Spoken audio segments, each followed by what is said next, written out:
But at the same time, it's an opportunity for us to look within and see what we can do better in terms of trading amongst ourselves. Happily, we've passed the African Continental Free Trade Area. And as I speak, the first commodities are beginning to be exchanged. A shipment of tiles from Ghana, I read this morning, is going to Rwanda. And a shipment of tea is coming from Kenya to Ghana. I mean, that's good news. I mean, we've been advocates of this for so long. We're happy it's happening now.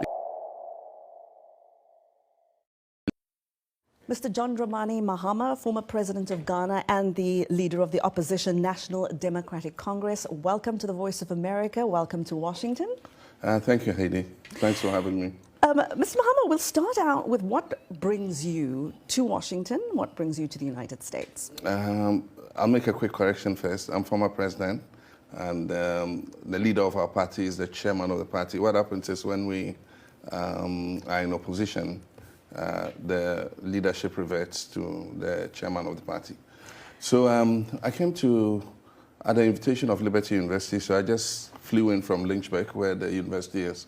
I came to participate in the 500 CEO Summit, and I also had the opportunity to address convocation of the university, and then also participate in a program they've introduced about doing business in Africa, where they bring African business people and leaders to talk with American business people about how it is to do business in Africa and what the opportunities there are. Mr. Mahama, I want to move on a little bit to a more international discussion. A lot of the economic turmoil that we've just been talking about and that we're seeing around the world is, of course, as a result of Russia's invasion of Ukraine. African countries have largely avoided taking sides on the issue. At the United Nations, Ghana, along with Kenya and Gabon, voted to condemn Russia, but then, of course, Ghana abstained on the vote to remove Russia from the UN Human Rights Council. In your view, were those the right decisions made by the current administration? I think that the world order is changing. You remember we had the Cold War, and as a result of the Cold War, developing countries formed the non-aligned movement. Correct. Because we didn't want to be seen to be on one side or the other. You know, I think that after the fall of the Iron Curtain, we had a period of globalization, and so, I mean, we thought that with the nuclear dividend and more money available, the reduction in the arms race, you know, things were going to get much better. Unfortunately, it looks like we're creeping into that period again. I think that it's a period of adversity for the whole world because it's triggering a kind of global recession.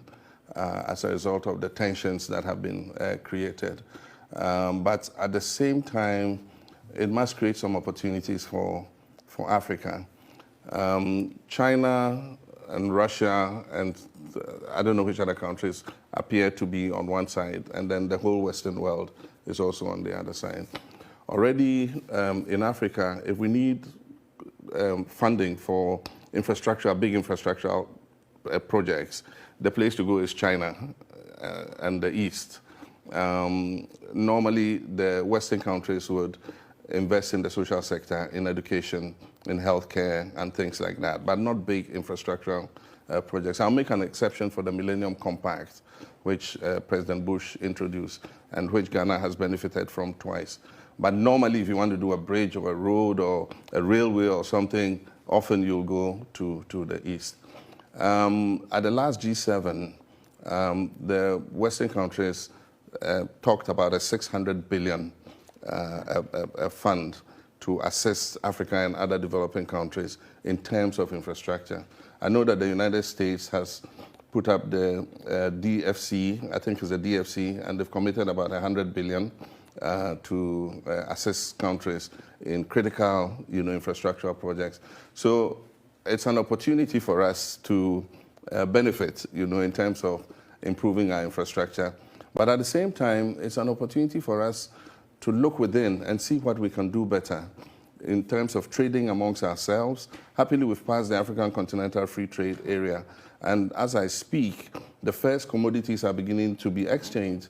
A shipment of tiles from Ghana, I read this morning, is going to Rwanda, and a shipment of tea is coming from Kenya to Ghana. I mean, that's good news. I mean, we've been advocates of this for so long. We're happy it's happening now. 11% trade amongst ourselves. It's ridiculous. And so we're hoping that this can push trade between ourselves even to 50%, so that we're able to multiply the benefits within the continent, but also get benefits from outside. Africa never got a Marshall Plan. After the war, Europe was rebuilt because America put up big money to rebuild Europe. Africa has never got that opportunity in terms of a Marshall Plan to build our economies and all that. Do you think Africa there should be a Marshall Plan? Yes, after slavery, I think there should be a Marshall Plan. I mean, slavery affected the continent very adversely, and I do believe that if a Marshall Plan was put up, and we got the right leadership on the continent, and we do the kinds of things we're doing, trading, building the infrastructure on the continent, we can create a decent existence for our people. I have confidence that Africa is the next, emerging continent, and it's going to be the next frontier for investment and business. Well, from what they say, from your lips to God's ears. Mr. John Dramani Mahama, the former president of Ghana, thank you so much for your time. Thank you for coming and speaking to us. We do appreciate it very much. Thanks, Heidi. Thanks for having me.